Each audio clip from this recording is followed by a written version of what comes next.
বুধবার দিন সংসদের যে হানাদারি ঘটনা ঘটেছিল সেই হানাতে আমরা দেখেছিলাম সংসদের ভেতরে ছিলেন সাগর শর্মা এবং মনোরঞ্জন ডি, এবং বাইরে ছিলেন অন্য দুজন, অমল শিন্ডে এবং নীলম।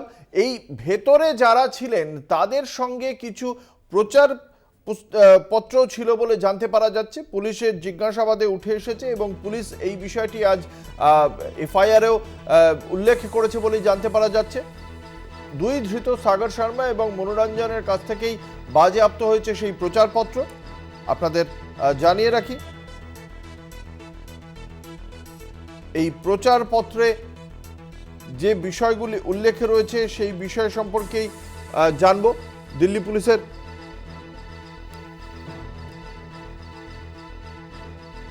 বেশ কিছু প্রচারপত্র ছিল, এমনকি পুলিশি জিজ্ঞাসাবাদে উঠে এসেছে তারা সেই প্রচারপত্র দিতে চেয়েছিল। আমরা দেখেছিলাম যে তারা বারংবার বেঞ্চ টপকে স্পিকারের আসনের দিকে এগিয়ে যাওয়ার চেষ্টা করছিল। লোকসভার অধ্যক্ষ ওম বিড়লার আসনের দিকে এগিয়ে যাওয়ার চেষ্টা করছিলেন এই সাগর শর্মা এবং মনোরঞ্জন ডি। তার মাঝখানেই তাদের ধরে ফেলেন সাংসদরা, এবং তারই প্রেক্ষিতে গতকাল বৃহস্পতিবার দিল্লির পাতিয়ালা হাউস কোর্টে দিল্লি পুলিশের পক্ষ থেকে যেটা জানানো হয় যে সুপরিকল্পিত হামলা হয়েছিল লোকসভায় এবং আতঙ্ক সৃষ্টি করাই হামলাকারীদের উদ্দেশ্য ছিল বলে জানিয়েছে দিল্লি পুলিশ।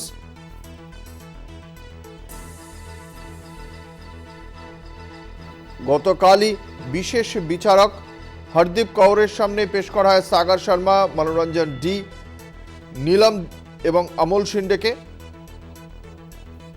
বিচারপতি তাদের 7 দিনের হেফাজত মঞ্জুর করেন।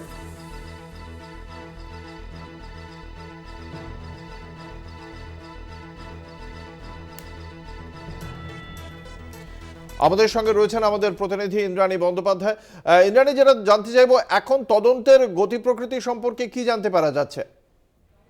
দেখো অঙ্কুর, যেরকমটা জানানো হচ্ছে যে 7 জন চক্রী বলা হচ্ছে পুলিশের পক্ষ থেকে, এবং পুলিশ সূত্রে যেটা খবর পাওয়া যাচ্ছে যে 1 বছর ধরে এই প্ল্যান করা হচ্ছিল। ভগৎ সিং যে ফ্যান পেজ রয়েছে সেই ফ্যান পেজে এদের যোগাযোগ হয় যারা এই ঘটনার সঙ্গে জড়িত। এরপর তারা একবার এই গোটা এলাকা রেকি করেছিল, গোটা এলাকা পরিদর্শন করেছিল, এবং তারপর 10 থেকে 13 পর্যন্ত, অর্থাৎ 10ই ডিসেম্বর থেকে 13ই ডিসেম্বর পর্যন্ত গুরুগ্রামে বিশাল শর্মার বাড়িতে তারা ছিলেন, এবং সেখানে কিন্তু ফাইনাল যে প্ল্যানিং সেটা হয়েছিল যে কিভাবে সংসদ ভবনে প্রবেশ করা হবে এবং কিভাবে গোটা ঘটনা ঘটানো হবে, যে স্মোক ক্র্যাকার সেটা কেনা হয়েছিল, সমস্ত কিছু নিয়ে যে ফাইনাল প্ল্যানিং সেটা হয়েছিল। এবং তারপর আমরা দেখলাম যে সংসদ ভবনে যে ঘটনা ঘটে সেখান থেকে সেদিনই কিন্তু 4 জনকে গ্রেফতার করা হয়েছিল এবং জিজ্ঞাসাবাদ করা হচ্ছিল। তাদের কাছ থেকে কিন্তু বেশ কিছু তথ্য উঠে এসেছে যেখান থেকে তারা এবং যেটা আমরা দেখলাম যে ললিত ঝা, তাকেও কিন্তু গ্রেফতার করা হয়েছে, এবং তাকেও কোথাও না কোথাও মূল চক্রী কিন্তু পুলিশ বলছে যে ললিত গোটা ঘটনার একটা প্ল্যানিং করেছিল, এমনটাই বলা হচ্ছে। এবং এই নিয়ে কিন্তু এখনো পর্যন্ত 5 জনকে কিন্তু ডিটেইন করা হয়েছে। পাশাপাশি যেটা আমরা জানতে পাচ্ছি যে এই যে গোটা ঘটনা পুনর্নির্মাণ করা হবে শনি অথবা রবিবার, একটা এই গোটা ঘটনা পুনর্নির্মাণের কথা বলা হচ্ছে।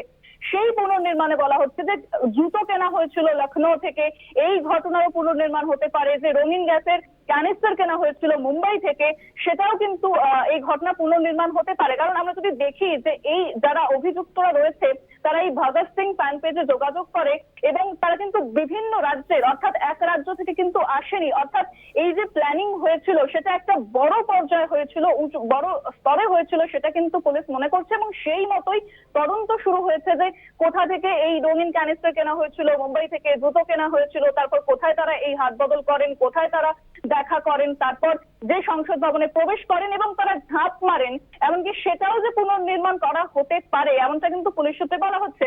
এছাড়া আমরা জানি যে তাদেরকে যখন আদালতে তোলা হয় 15 দিনের হেফাজত চাইলেও পাটিয়ালা আদালত তাদের 7 দিনের পুলিশ হেফাজত মঞ্জুর করছে। এবং এই যে সংসদে হামলা চালানোর অভিযোগে ধৃত 4 ব্যক্তির বিরুদ্ধে বেআইনি কার্যকলাপ যে প্রতিরোধ আইন অর্থাৎ ইউএপিএ মামলাও কিন্তু করা হয়েছে। সেক্ষেত্রে গোটা ঘটনার পুনর্নির্মাণ এছাড়া 2 জনের কাছ থেকে যেটা প্রচার পত্র অর্থাৎ যে প্যাম্পলেট সেটা উদ্ধার হয়েছে। সেখানে একটাতে লেখা জয় হিন্দ, একটাতে মণিপুর নিয়ে একটা স্লোগান লেখা হয়েছে। এবং অঙ্কুর, তুমি যদি মনে করো যেদিনকে তাদেরকে গ্রেফতার করা হয়েছিল সংসদ ভবনে যে স্লোগান তারা দিয়েছিলেন সেটাও কিন্তু তারা বলছিলেন যে তানাশাহি নেহি চলেগি, এবং বিভিন্ন কৃষক আন্দোলনের কথা, যেভাবে মানুষের কন্ট্রোল করা হচ্ছে, এই সমস্ত স্লোগান কিন্তু দিচ্ছিলেন।